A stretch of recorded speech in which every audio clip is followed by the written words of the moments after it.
Hello, in this video, we're going to show you how to play Dicey Dwarves. First of all, let's get the game set up. Each player is going to choose one of these dwarves to play, and each dwarf has a player card, which has their name and a little cheat sheet about how to play on the back. So we've got this set up for 3 players right now. Then you're going to take from the deck all of the cards that match those dwarves. So we've got the dwarf cards for 3 different dwarves here that we're going to shuffle together to make the draw deck.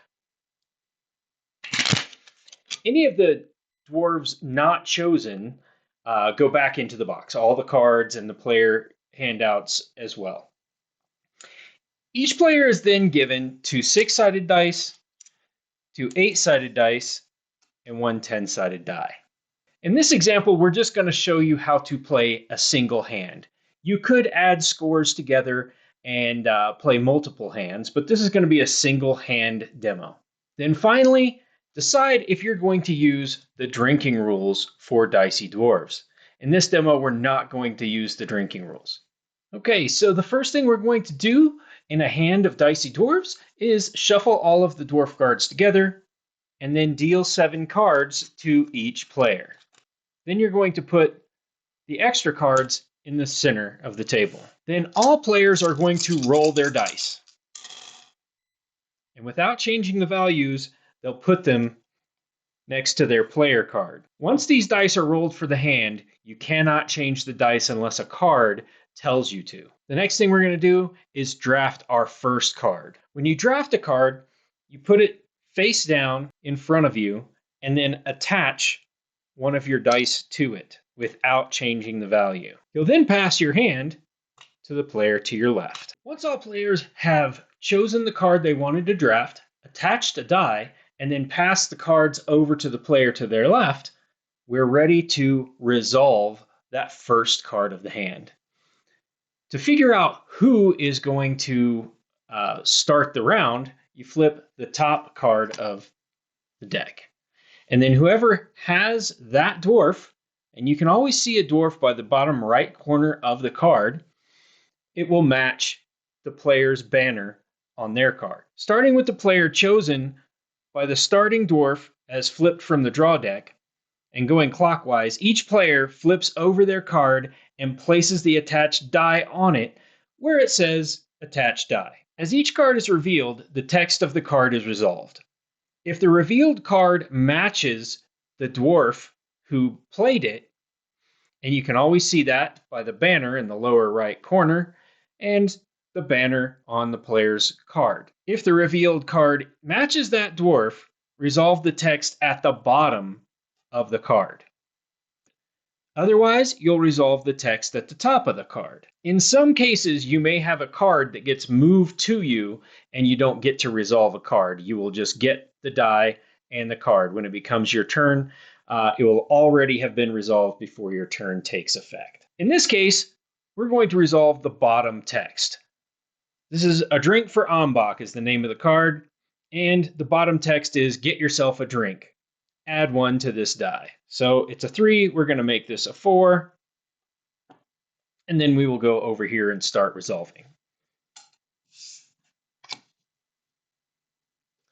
Note that this one does not match the dwarf that played it, so we read the top text.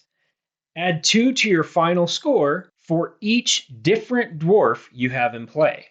So this player might be wanting to collect different dwarves to increase their final score as well as increasing their dice, because the final score is all of your dice added together and any end of game effects like this one. Finally, I'll go ahead and resolve the one in front of me, and this is not my dwarf's card, so I will resolve the top text, which says reroll any 2 dice.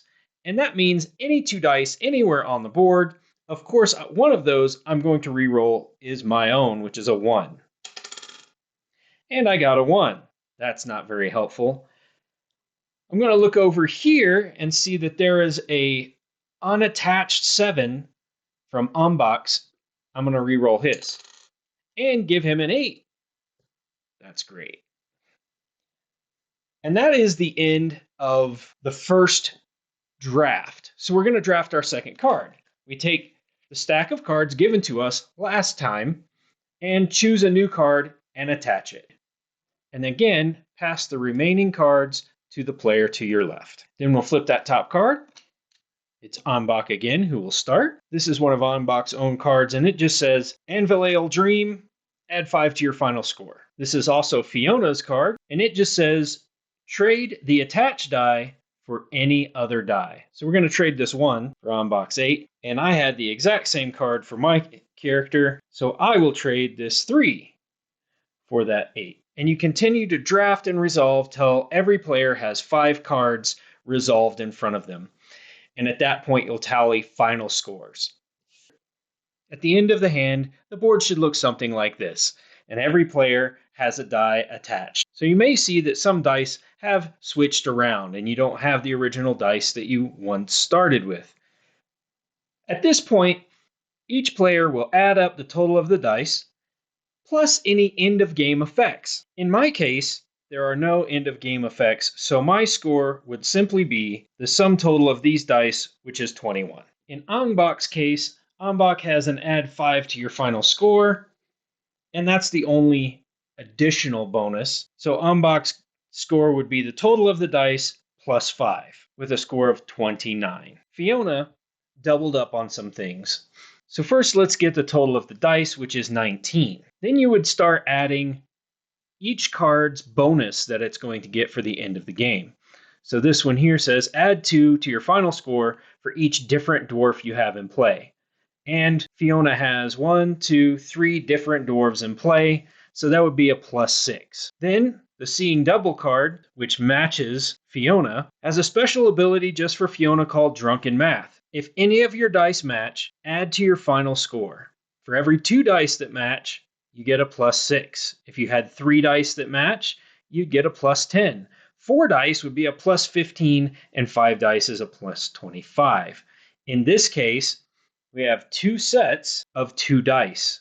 So that would be a plus 12. Then we have another Clan Council card, which gives plus 2 for each dwarf, meaning another plus 6. So we have a plus 12 from this single card, and then 2 plus 6s, which is another plus 12. So that's 24 added to the score of 19 that we already had, leaving a total of 43 points. Fiona has run away with this game.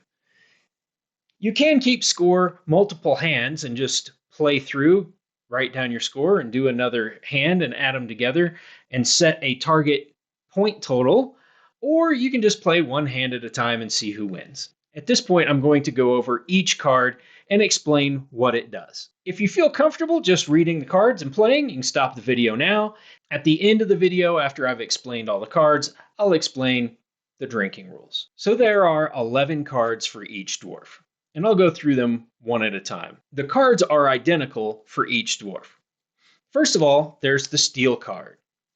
At the top, meaning that if you play the steel card of another dwarf, it lets you trade the attached dice for any one of this dwarf's dice. So you have to look at that play area for that dwarf and trade for that dwarf's die. You'll resolve the bottom text if this steel card matches your dwarf. In that case, you can trade the attached die for any die on the table. The reroll card, the top text, is just reroll any 2 dice on the table. If it matches your dwarf when resolving, you just reroll 1 of your dice. The fight card makes all players reroll 1 of their dice. And the player with the highest roll, or the players, if there's a tie, may add 2 to any die. Now, it's important that I tell you that you cannot add more than the maximum face of a die. So you cannot add 2 to a 6 if it's a 6-sided die. If you played this card and it matched your dwarf, you decrease 3 from an opponent's die. And likewise, you cannot decrease below the 1 face of the die. The cheater card lets you trade this card for one of the top 2 cards of the discard pile. Then you would resolve that new card using the attached die that you had and attaching it to the new card without changing the face of that attached die. If this is your dwarf, You can trade this card for any card in the discard pile and then resolve the new card. Around on the house. When you play this card, each player gives their card for this turn and the attached die to the player to their right, meaning that whichever card they played this turn would also get passed to the player to their right, and the card they played this turn gets passed to the player to their right.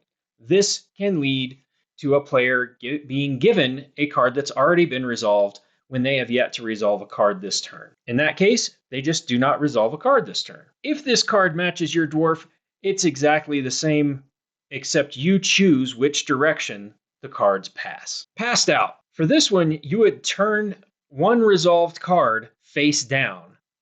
The attached die still counts in final scoring, but you would basically turn a card that scores maybe 12 points for one of your opponents face down, and it only scores the die instead. If this matches your dwarf, it just adds 5 to your final score. A drink for, and then the name of the card. If you're playing this and it's not your dwarf, of course, you're buying a drink for the dwarf who's on the card. You get to add 1 to one of their dice, but you get to add 2 to one of your own dice for being such a good sport. If this is your own dwarf, you basically get yourself a drink and add 1 to the attached die. Bonus, add 2 to one of your dice. Or if this is your dwarf, you can ignore fight and bully effects on other cards. Now, the fight card has those fight and bully effects. Dwarven Gift. Trade this card and the attached die for any other card in play and its attached die. So basically, you would just take this card and say, I'm trading that for this one here. You put it into your tableau, put that one into their tableau, and you have resolved the card. If this is your dwarf, you add 1 to all of your dice. Seeing double. The difference is, if it's not your dwarf, you only get 4 to your final score. If any of your dice match, even if multiples of your dice, if there's 4 of a kind or if there's 2 pairs, that doesn't matter. If any of your dice match, you just get 4. However, if it is your dwarf, you get to use drunken math and follow the scoring down at the bottom. If you have 2 dice that match, you get +6. Or if you have 2 pairs, you get +12. If you have 3 dice that match, it's +10. 4 dice is +15, 4 of a kind. Or if all 5 of your dice match, you get 25 points. Clan Council. This allows you to add 2 to your final score for each different dwarf that you have in play. If this is your dwarf, you get Clan Reunion, which adds 2 to your final score for each dwarf of the same banner or the same dwarf that you have in play. So basically, if you play this and it's not your dwarf, you're looking to collect different dwarves. If you play this and it is your dwarf, you're looking to collect all of your own so that you can have these matchings. And last but not least, we'll talk about the drinking game. So any card that has a mug in the bottom right corner is a drinking game card. There are 3 of these. The first is a drink for and then the name of the dwarf. This is very simple. Whoever's playing that dwarf takes a drink. The second is around on the house. Everyone drinks when this card is revealed. And then seeing double. When this card is revealed in front of you, or if it is moved in front of you, you drink. And it goes without saying, please drink responsibly. When it says to take a drink, you do not have to empty your glass. And that is how to play Dicey Dwarves.